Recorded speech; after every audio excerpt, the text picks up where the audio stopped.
Hi there, my name is Tercy Engelhardt, and I want to welcome you to the Unreasonably Grateful podcast, Living in Grace by Choice.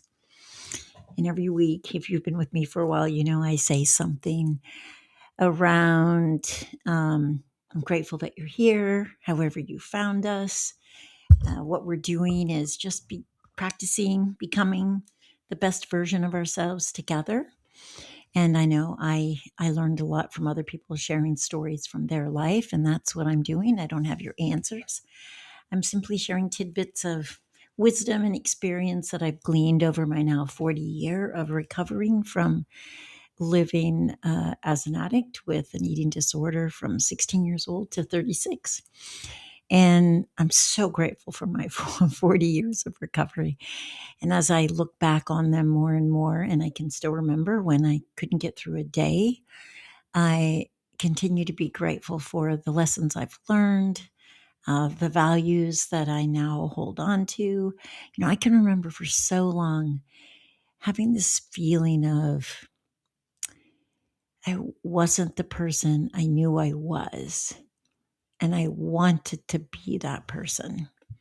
And I'm so grateful that I did the work to discover who that person was and then live from the foundation of that. So that's what we're doing. All of us are imbued with these amazing divine qualities: kindness, generosity, compassion, empathy, love, all these values and qualities that we have, but they may not be well expressed because we're living in some form of survival, avoiding experiencing past hurts again, or avoiding experiencing them at all.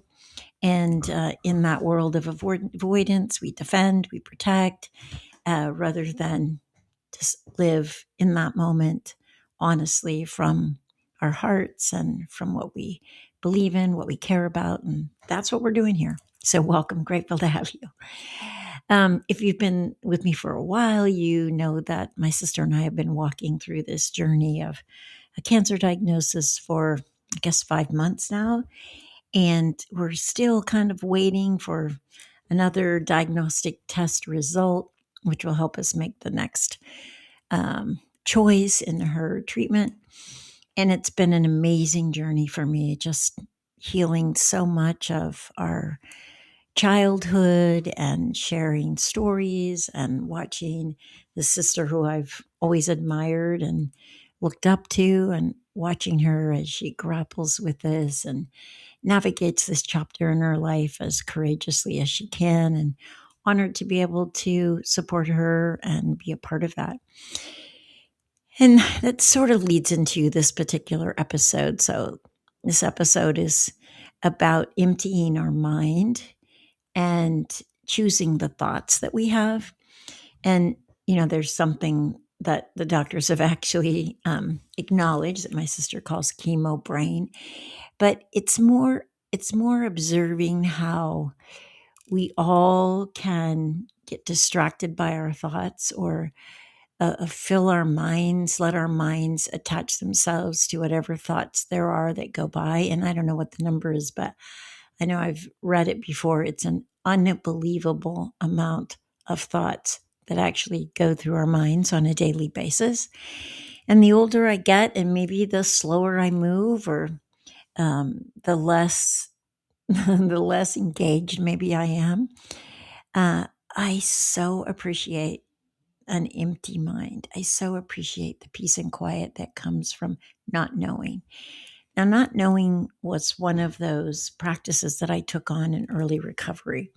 And I spent a whole year saying, I don't know, to every single question that was asked. And that's partly how I began to clear my mind from that need to know. And for me, I think that need to know probably came from feeling as if I wasn't as smart as other people. I didn't know as much. So many of the years in which we gain education and we learn, I was caught in addiction and survival. And so I think there was this need to know in order to fit in, to be important, to engage in conversations, to not feel stupid, whatever it might be. And yet, the truth is, my skills are people skills. My skills aren't intellect skills. And in this day of education and information where we can look up anything and get the answer instantly on a small device that we actually carry in our pockets, most of us, I find myself so appreciating the lessons I learned from that year of saying I don't know. And what I notice I do now is while I have less thoughts that try to engage me, which I believe are distractions, I also have learned to let them go. I was talking to my sister as we were driving to the hospital one day, and it's like, oh, just, let it go. Like, drag it into the trash can like you do on your computer, and it just whoop, goes away. And every now and then you empty your trash to be able to make more space on your computer, on its memory. And the same thing is true for the human mind. It's like the more it holds, the fuller it is, the less memory that's available, the less space that's available to fill. And if I keep my mind empty, I recognize I have more space in order to fill it with the thoughts I'm committed to, the engaging with the conversations that I want to have, rather than that incessant conversation that could go on in my mind 24/7, nonstop if I let it. And so this week, that's what I want to encourage you to do, is treat your mind and all the thoughts that attempt to distract or engage you. Choose the ones you're committed to and let the other ones just drag them into the trash. Let them go so that you begin to create more and more space for the stillness, for the quiet, for the peace that's available. Because there's a constant barrage of images, thoughts, flashes that attempt to get the attention, ours, attention, the most valuable asset you have, get our attention and distract us, or push God out, push love out. And instead, if we can just choose those thoughts we want to engage with and let the other ones go, drag them into the trash, then you're going to have more room and more space for what it is you are committed to, what it is you do care about. Okay? So that's what we're going to do this week. I'm going to be here next week. I look forward to seeing you then. And in the meantime, see if you can't keep your mind empty. Make room for more love. Have a beautiful week. I'll see you next week.